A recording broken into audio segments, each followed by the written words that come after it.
Сәлем достар, сіздермен бірге Айгерім. Бүгін сіздермен осындай греческий салат жасайтын боламыз. Өте пайдалы әрі өте дәмді болып шығады. Менімен бірге болыңыздар.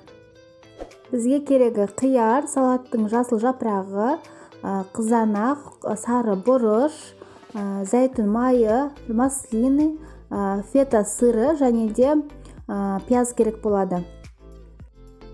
Салат жапырағын осылай қолымызбен кішкентай бөліктерге бөліп шығамыз.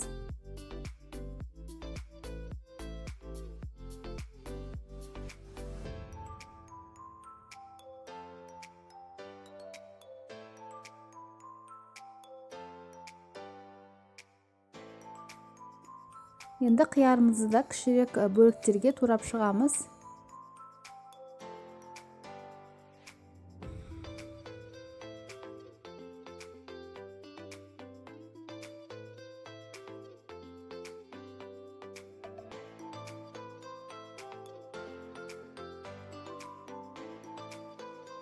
Қызанақты да дәл солай бөліктерге турап шығасыздар.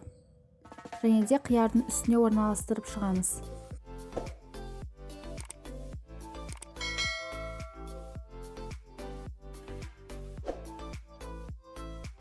Сары бұрышымызды да бөліктерге бөліп, төрт бұрышты етіп турап шығамыз.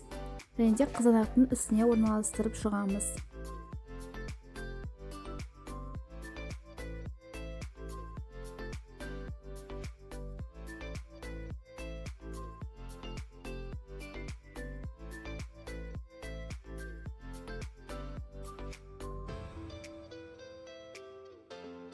Енді біз осындай қызыл пияз қосатын боламыз.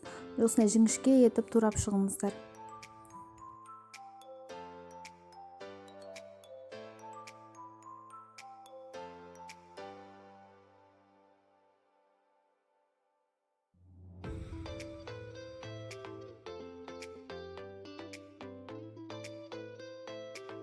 Енді маслины осылай үстіне орналастырып шығамыз, соны турамаймыз, осылай әдемі болып тұрады.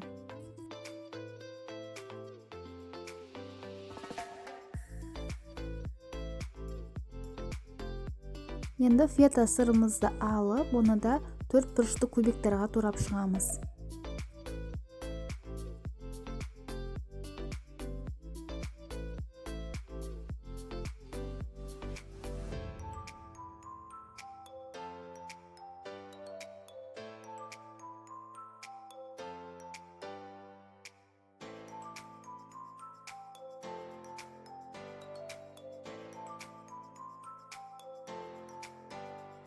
Үстіне дәміне қарай кішкене тұз себеміз.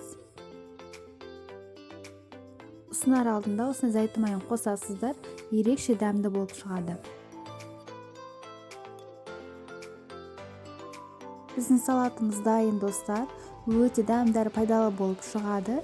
Кез келген мерекелі дастарханға ұсына берсеңіздер болады. Егер видео рецепт ұнаған болса, менің каналыма тіркеліп, лайк басып комментарий қалдырып кетіңіздер. Сіздермен болған Айгерім.